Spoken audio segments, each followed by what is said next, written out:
Welcome to our channel. The story we want to tell you actually happened, and not so long ago. Subscribe to the channel so you don't miss the next videos. Berlin, the modern Prenzlauer Berg district. The house, full of minimalism and clean lines, was surrounded by neat trees and park areas.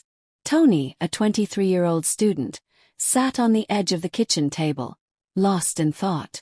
The sun shone through the windows, flooding the room with a soft golden glow, but his mind was clouded by a vague uneasiness.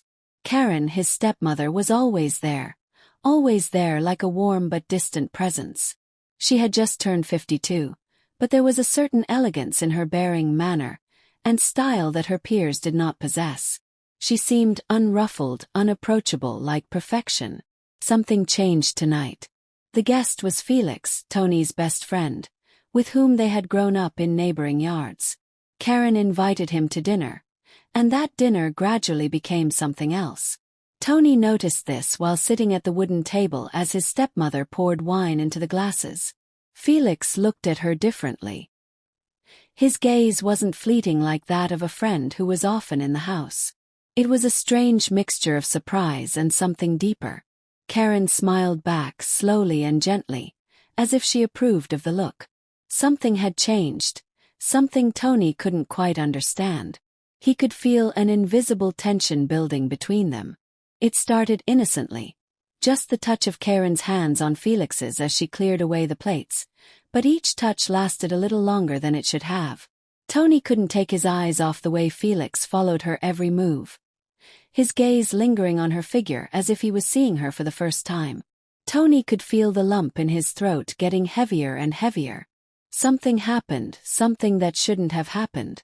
After dinner, Karen went into the bedroom as usual, saying good night to them. But when Felix said a few minutes later that he needed to go to the bathroom, Tony felt a chill run down his spine. He could hear a soft knock on the bedroom door. My heart began to beat faster. He knew it wasn't an accident. It was something unusual and suspicious. Tony couldn't contain his curiosity. Rising from his seat, he cautiously made his way down the long corridor. His footsteps were barely audible on the wooden floor. As he neared Karen's bedroom door, he heard the faintest whispers of voices.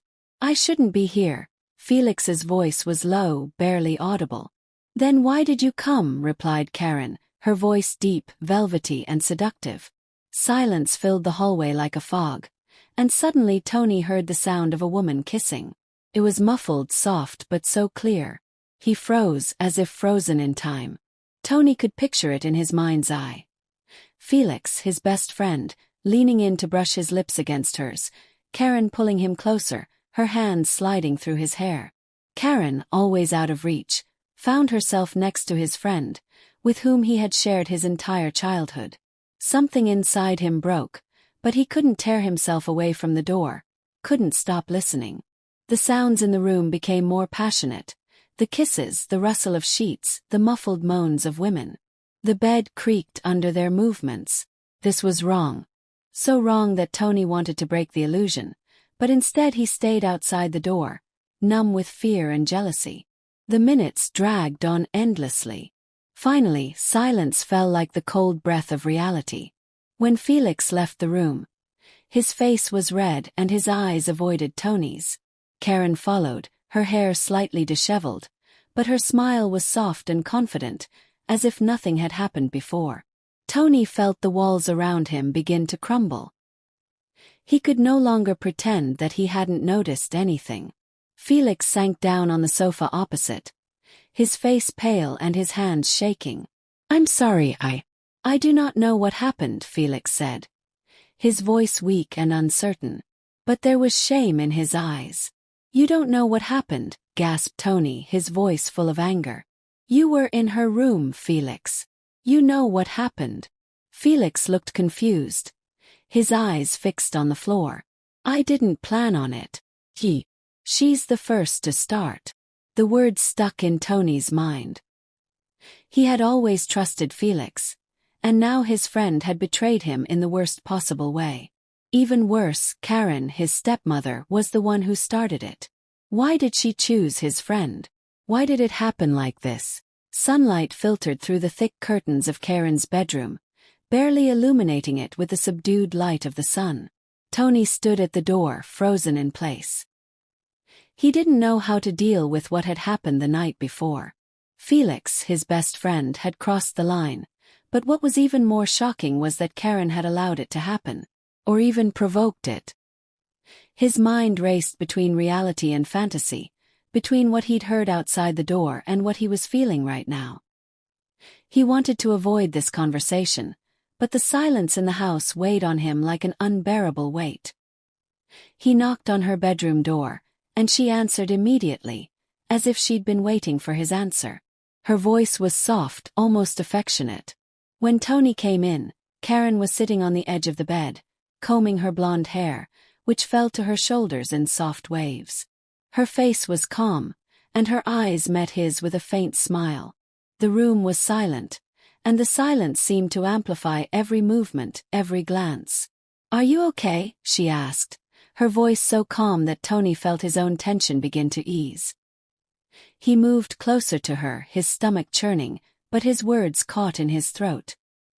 He wanted to ask her why she'd done it, why she'd chosen Felix, but he couldn't find the words. His footsteps became slow, almost unconscious, and then he was at her side. She didn't pull away, didn't move away. On the contrary, he saw something in her eyes that made him forget about questions and doubts. Before he knew it, his hand was gently touching her cheek. Karen didn't pull away, on the contrary. Her gaze became even deeper, as if she had been waiting for this moment. Her skin was warm, and her breathing was quiet. He could feel her nearness, her scent that made his head spin. Without a word, their lips met in a kiss, soft at first, hesitant, but growing more passionate with each passing second. Karen returned the kiss with an unexpected hunger for love. She pulled him closer, her hands sliding down his shoulders and then down his back, her fingers holding him close as if she couldn't get enough of this moment. Tony knew it was wrong, that it was against all the rules, but he couldn't stop himself. She was so close, so warm, and everything about him screamed that he had to go on. When they pulled away, Karen looked up at him with the same glint in her eyes that was driving him crazy. "I didn't want it to be Felix," she whispered, her voice low, like a confession that had been hidden inside her for a long time. "I wanted it to be you." The words shocked Tony. Suddenly everything fell into place. She'd never wanted Felix. She wanted him, Tony. As he stared at her, something in his soul broke loose. He couldn't ignore that spark anymore, that pull that hung between them.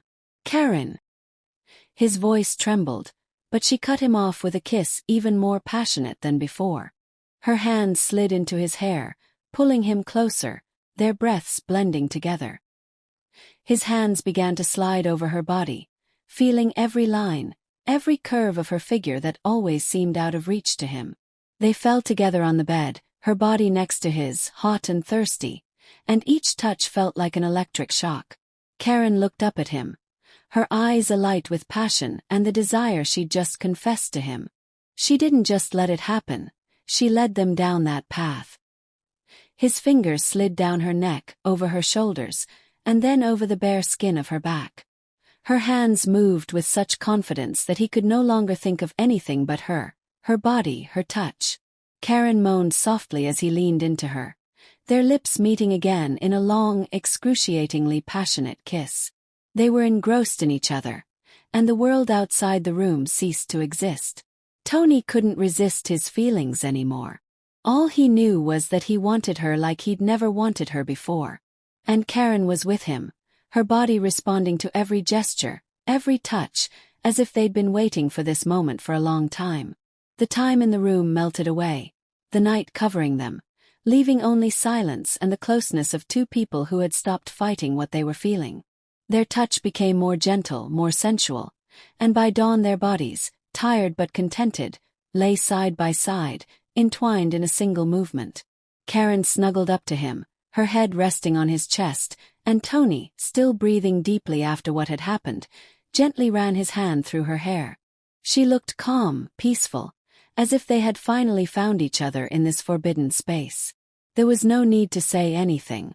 Neither about the past, nor about the future. Just this moment. Tony looked up at the ceiling, realizing that morning had already arrived. He knew that this night had changed them forever, that they had crossed a line beyond which there was no turning back. But even so, he didn't feel any fear or regret.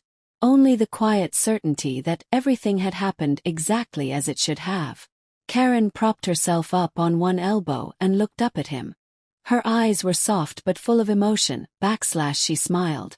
And it was a soft, almost weightless smile. "It's going to be different now," she said softly. Her voice filled with understanding.